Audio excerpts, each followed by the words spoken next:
Solo Bedwars is a very difficult game mode to win consistently, but in this video I'm going to give you a walkthrough of how I play my solo Bedwars games and how I win almost every game. Also, if you enjoy this video and other videos of mine, please subscribe, because I'm going to be doing many more tutorials just like this one in the very near future of how you can improve your skills. And with that being said, enjoy the video.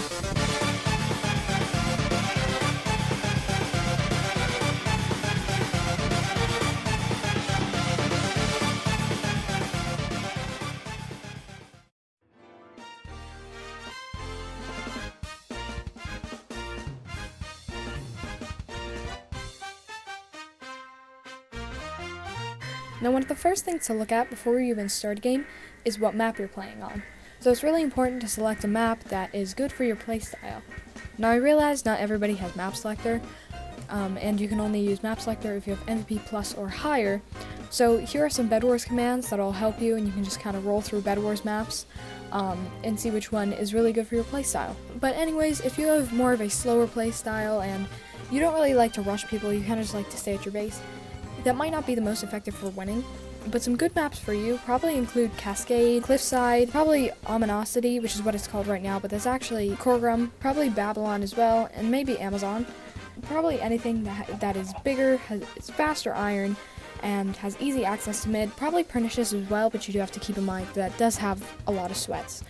Now, if you're kind of more of an intermediate player, you don't really like to rush too much, but you also don't really like to stay at your base. Probably Pernicious again would be a good map. Skyrise, probably Rooftop. Gateway, maybe. Apollo, and maybe even Solace. Now, if you're more of a sweaty player, like myself, or maybe you want to be more of a sweaty player, some good maps would be Lighthouse, probably Solace again, Rooftop again, Air Show, right now it's called Scare Show, Speedway, and pretty much any map that is smaller and just lets you get around the map easily and lets you get from base to base. One map that I really like to play on is Solace, because this isn't only a 32 rush, but it's actually a 24 rush at minimum. So that means you can completely defend your bed with 8 wool and then still have 24 blocks left over to where you can rush your neighbor. This is really good if you're just now getting into the spirit of playing offensively and rushing people. And if you don't want to play too offensive and leave your bed fully exposed, kind of like on Lighthouse, this is really good for just kind of adapting to being able to rush more. You can still make that 32 rush, but still have your bed defended. Now, the second tip, once again, before you even start your game, is just determining who is a threat and who is not a threat. Now, for this, I mean who is sweaty and who you should watch out for, who you should maybe try and rush and go for, and who you shouldn't. Now, there are a couple of ways to do this. I have 3 methods on how you can kind of look out for this. The first way is by using Levelhead. Now, Levelhead is something that displays people's network levels right above their head, and it's on most clients. It's on Lunar Client and Badline Client, and I personally think it's kind of unfair because you can just see, oh, this is a lobby full of sweats, and then re-queue, and then you can just constantly keep winning. I think it's kind of unfair, but as long as it's in the game, I'm going to abuse it. Now, the second way is by using ranks and cosmetics. Now, by looking at this, if somebody has MVP++ with a ton of Lunar cosmetics, as opposed to somebody who is a non with no cosmetics, you might know, oh, they spend more money and put more money into the game, and they're probably more dedicated. Now, going back to the whole Levelhead thing, you probably know if you see Levelhead, even if they're network level 200 and they've used boosters, they're probably more dedicated because they've used boosters and spent money on the game. Now, lastly, you want to be looking at skins and names. Now, this is kind of a last-minute resort. I do this if I'm already in a game, and maybe I haven't assessed all the people, and I just kind of want to look in tab, and I kind of want to see who I want to rush. For example, if I see kind of more of a shorter name, like 3 or 4 letters, and if I see like an OG name with like a sweaty skin, as opposed to somebody with a Steve skin who's like Cat Lover 3000, I may know, oh, this person is probably more sweaty than this person, and then that can just help me determine who to rush. But that's kind of a last minute resort. That's not really the best way of telling. But overall, this is kind of a good way to determine who is a threat and who is not, and who you should rush. So probably the first thing you want to do when you get into your game is defend your bed. Now, I have a ton of different bed defenses here that can all be used in solos and doubles. Some of them are for later game, but I'm just going to go through all of them now. So these two are just your classic wall defense. This one I have kind of upgraded it, so that it's a trick bed defense, so you have to break 2 blocks instead of 1. It's really good for early game again. Just if somebody comes to your base, they break 2 blocks instead of 1. It saved my bed before, and I do recommend if you're going to do one of these 2 bed defenses, that you just wait for 4 iron, and then go out and defend your bed, and then come back in, and then you rush with that iron, just so that you maybe have a head start on your opponent. Then for these bed defenses, these are basically just those bed defenses, but with an extra layer of wool. This one is just your average 2 layers of wool. I use this one a lot, and then this one is just, again, 2 layers of wool, except it's another trick bed defense. You can pair this with that bed defense over there, and both of these paired with like a mineacrft trap is really good, and usually you have time to void and save your bed. Okay, but now we're getting on to the wood bed defenses. So this one is just 8 blocks around the bed, and most people just throw their wood down right here and then pick it up if like somebody comes to their base, and if they've just respawned, then they can just block up the TNT, or if their bed gets exposed, they can just block up their bed real nice and easy. So then this one is kind of like a hot dog bed defense. You basically place your wood in a hot dog formation and just put a layer of wool on top of it, just then it makes it 2 layers. This is really good for early game. Along with this one, I've seen a lot of people use this. Basically just that same one again, but a trick bed defense. I feel like a lot of people don't see the trick bed defense coming, especially for this one.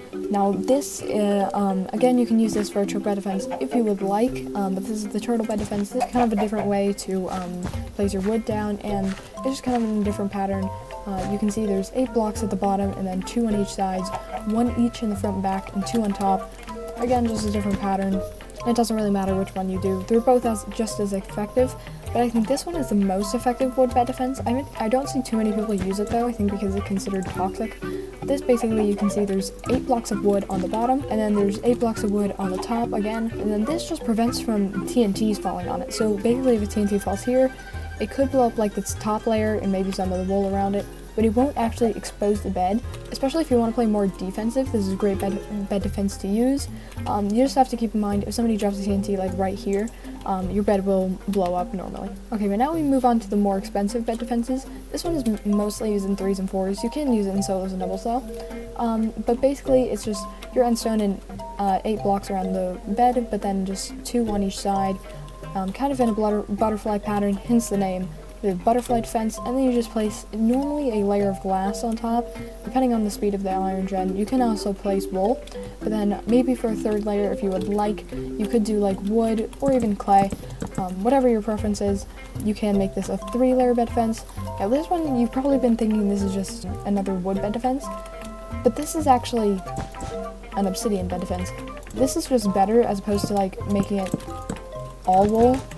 People might suspect you of obsidian more, especially from just leaving it exposed, or if you do like a bunch of other layers. Some people do suspect you've got obsidian, especially if you've got a mid-bridge. This just kind of hides it and gives you that reassurance that your bed is going to be protected, and you just get that extra life when somebody comes to your base. But then from here, you're going to have to take your first rush. Now your first rush is by far the most important part of your Bedwars game, because not only does this set the pace for the rest of the game, but this also lets other people know if you're sweaty or if you're not, and if they need to target you. One of the main things you're going to want to look at is circling back to that point I made earlier, and just looking at your first rush and looking at their skill. Now, if you know that they're more of a sweaty player, then you're probably going to want to bridge high and go to their base fast. I have some bridging videos up on my channel, so you can go watch those. But you're going to want to bridge higher if they're a sweat, and bridge faster to their base to just try and eliminate them. Now, if they're maybe not as sweaty, then you can probably just stay at your base, defend your bed more, and get some tools, just so that you are assured that you are going to win your first rush. But from here, you're probably going to have to take a fight. Now, fighting somebody at Bedwars is a lot different to any other game mode. Most game modes have projectiles that you can combo somebody with, but Bedwars doesn't have any of that. So a good alternative to that is being able to use blocks. If you place down blocks right before you enter a fight, the person you're going up against is going to lose their sprint, and you're going to be able to combo them. This is a great counter to not having any projectiles, or minimal projectiles. And if you still need help with PvP, I've got a full guide on my channel. You can watch that and hopefully improve. Keeping your bed, especially on your first rush in solos, is really important, and if you end up losing your bed, then that is not so good, but there are a couple of things that you can do to make you still be able to clutch. So there are usually two scenarios where people end up losing their bed on their first rush. There's usually either people just made a little mistake and maybe they fell off during speed bridging or something, but they can still kill the player. But then there's also something where, the player's just genuinely better than you, and then you need to go get really stacked before you end up fighting them. So for both of these, I do recommend you either end up getting an iron sword or iron armor, and if you can, just some gaps. If you're on a map where diamonds are convenient, I do recommend you go to diamonds, and if you don't have maybe enough gaps, then get heal pool and prop. But if you do, and you're just kind of going for offensive plays, then I would really recommend getting sharp. But if you're maybe going for more defensive, and you really want to get stacked before you fight the player, then I would really recommend going mid, getting diamond armor or something, coming back, maybe getting potions or a bridge egg, and then you can go to diamonds from there. You can go rush what was originally your first rush, if somebody hasn't already rushed them, so that you can hopefully win the game. Also, all throughout your first rush, you should really be looking at, who breaks a bed first, who final kills somebody first, who is done with their first rush, and if somebody has their final kill count and their bed count on, you should be looking at that and seeing, what is kind of a large number to you, and just seeing who is sweaty during the game, because this will help you decide who you want to rush in your second rush. But now moving on to your second rush. Now your second rush is usually more relaxed, and you can kind of get to choose, who you fight and what you do.